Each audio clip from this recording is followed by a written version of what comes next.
Bonjour, bonjour, cher peuple gabonais. Il est présentement 17h16 ici à Blois-Chambord. Nous sommes aujourd'hui le dimanche 16 février 2025. Je suis le docteur Wilfried Okumba Kabitato Lénine Danjogo. Cet après-midi, je voudrais répondre à une dame qui m'a chicané dans une émission, dans un live de Monsieur Jonas Molenda. Madame sans nom, moi je pense que lorsque vous voulez vous adresser à des gens, il faut, il faut d'abord chercher à connaître ce qui s'est réellement passé. Je dis, je suis surpris aujourd'hui. Moi, je ne suis pas amnésique et je ne suis pas un idiot. Là où s'arrête votre liberté, c'est là où commence la mienne, madame. Je dis, Billy n'a pas été sérieux lorsqu'il était en responsabilité. Nous étions ici, dans la résistance. Même Jonas qui vous donne la possibilité de nous invectiver là, il fait partie de la fine fleur des opposants ici. Il fait partie des gens que, comment on appelle ça là, Billy voulait en finir, voulait tuer. Il fait partie de ces gens-là. Il le sait. Mais madame, j'ai le droit de soutenir qui je veux. Vous avez certainement des problèmes avec M. Biscoté Oligingema. Mais j'ai aucun problème avec M. Biscoté Oligingema.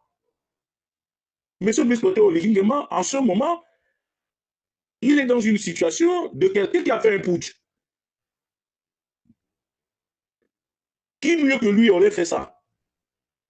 Pendant 56 ans, nous nous sommes battus. Pourquoi nous nous retrouvons tous ici en exil aujourd'hui? Parce que nous fuyons la répression à Libreville. Mais il faut quand même féliciter ce jeune homme-là, le simple fait d'avoir pris son courage avec ses frères d'armes pour non seulement désactiver les bongos du système.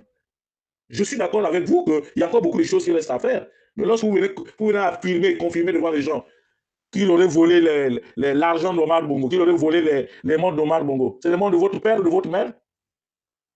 Pourquoi autant de dédain pour quelqu'un qui nous a rendu service, madame? Pourquoi autant de dédain? Je le dis à qui veut l'entendre, je dis la manière dont les PDG se sont comportés dans ce pays, la manière dont ils ont été violents pendant leur long règne, ce n'est pas Brice Oligingema qui nous a demandé de réagir, mais nous avons le droit de réagir. Il y a des familles entières qui ont perdu des enfants, madame.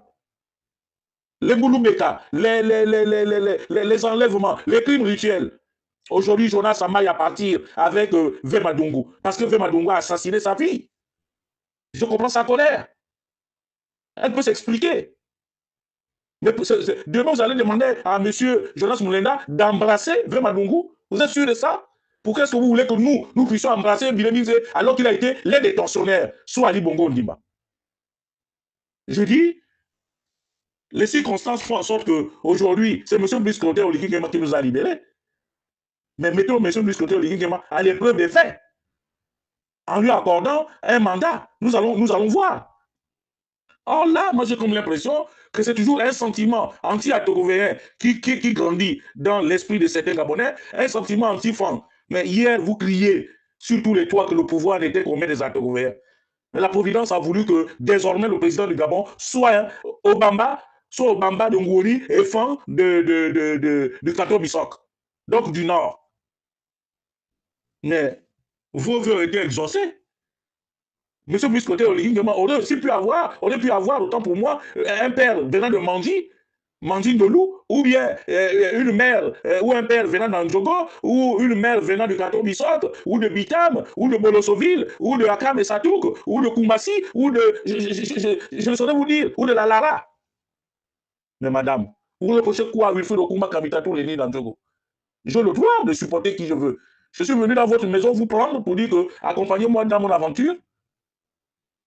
Mais madame, peut-être que vous avez les raisons de vous éterniser ici.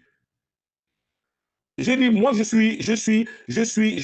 suis orphelin de mes grands-mères. J'ai été élevé par mes grands-mères. J'ai perdu mes deux grands-mères pendant que je suis ici, en exil, avec des fortunes diverses. Vous me racontez quoi? Lorsque les mêmes Bilebins prennent son excellence Jean Ping, on l'enferme dans une maison pendant 4 ans. Il n'a pas le droit de voyager. Il n'a pas le droit de venir voir ses troupes en Europe. Et vous applaudissez ça. Donc nous, parce que si Billy Zema fait du mal, j'ai le droit de réagir. Et vous verrez que ces gens-là, ils n'ont qu'à continuer dans leur meeting là pour emmerder les gens. Vous allez voir un Gabonais sortira de la foule pour tirer sur l'un des pédégistes. Vous allez le voir. D'ici la fin de la campagne, vous verrez ça, madame. Et à partir de ce moment, vous comprendrez que les Gabonais sont en colère. Pourquoi est-ce que ces gens ne peuvent pas s'effacer? Puisqu'ils ont suffisamment eu. Ils ont volé. Lorsqu'on voit les dégâts, qu'est-ce que nous reprochons à Oligui? Oligui n'a été que militaire. Oligui n'a été que celui qui recevait les ordres. Mais lorsqu'il a constaté que ça devenait trop, ses amis et lui ont pris la décision de pouvoir enlever le pouvoir aux mains des Bongo. Ce n'était pas quelque chose de facile. Rien que pour ça, nous avons l'obligation de le soutenir. Maintenant, parce qu'il n'a pas donné son argent à quelqu'un, parce qu'il n'a pas fait ceci. Mais moi, je suis là, moi, il faut le combat. Je ne suis pas un envieux. Je ne suis pas avec M. Biscoté au Ligingema parce que j'attends de l'argent. Je ne suis pas avec M. Biscoté au Ligingema parce que j'attends un poste. Mais il faut être cohérent dans la vie. Et madame, quand vous parlez de moi, il faut avoir de la retenue. Parce que non seulement je ne vous connais pas, et je ne cherche même pas à vous connaître, que chacun de nous garde son couloir.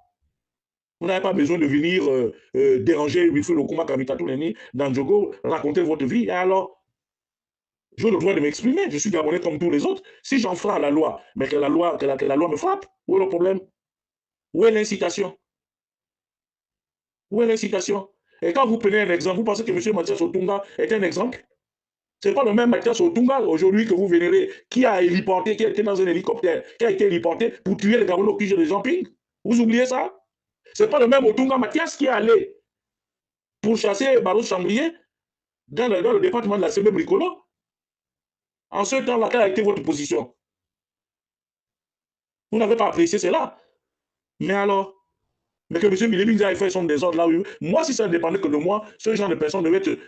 Je ne sais même pas pourquoi est-ce que M. Priscoté Oligui Guéma n'a pas appliqué les résolutions prises par le CETI en interdisant les responsables du Parti démocratique gabonais de faire de la politique au moins pendant 3 ans.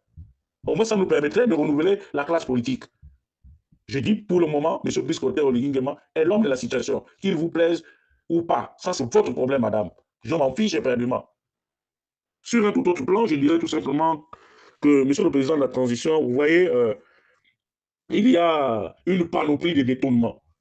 Et en réfléchissant, en regardant, je me suis souvent posé la question, Excellence, pourquoi est-ce que vous n'arrivez pas à mettre en place une direction générale des achats? Parce que aujourd'hui, l'ANP ou l'ANP dirigé par M. Ghislain Beaumont ressemble beaucoup plus à un laboratoire de trafic d'agréments. Ça veut dire qu'une fois qu'on nomme un membre du gouvernement ou on nomme quelqu'un à des responsabilités, il appelle son cousin, son ami, qui va créer la société là-bas, et tout de suite, il devient le fournisseur de l'État. Il devient juge des partis, puisque son parent ordonnateur de crédit, il lui donne les marchés, Monsieur le Président de la Transition. Pour arrêter tout ça là, il faudrait que nous ayons une direction générale des achats. À sa tête, un Gabonais intègre et rattaché à la présidence de la République, pour que vous ayez vous-même le contrôle. Parce qu'aujourd'hui, le commerce gabonais, on ne sait même plus si nous avons encore des chaises de bureau, si nous avons encore des ordinateurs, si nous avons encore des bureaux, si nous avons encore des biens, parce que la direction générale du patrimoine est complètement dépassée.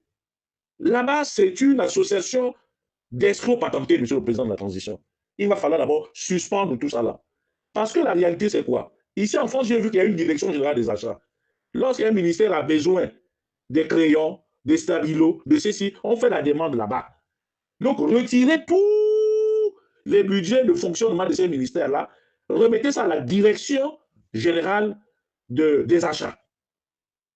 Pour que s'il manque un photocopieur, on paye avec un numéro. On sait que c'est là. Lorsque ce photocopieur est en panne, on prend. Ça ne sert à rien d'avoir comme fournisseur seulement Gabon Meka, comme fournisseur seulement Toyota Gabon, comme fournisseur. Il y a d'autres fournisseurs à travers le monde qui veulent bien aider le Gabon à des prix concurrentiels. Monsieur le Président de la Transition, vraiment, c'est ma doléance pour arrêter toute cette kleptomanie-là, pour arrêter tout ce vol, Excellence. Que là, ça devient trop, Monsieur le Président. Et cette situation-là met en péril votre régime. Même ceux qui ne pouvaient pas vous parler aujourd'hui se permettent de vous parler parce qu'il y a trop de laxisme, monsieur le président de la transition. Il va falloir sévir. Je vous saurai gré de bien vouloir prendre vos responsabilités. Il faut absolument une direction générale des achats. Et il faut des personnes intègres. On fait d'abord le point de tout ce qu'il y a. On répertorie ce qui appartient à l'État.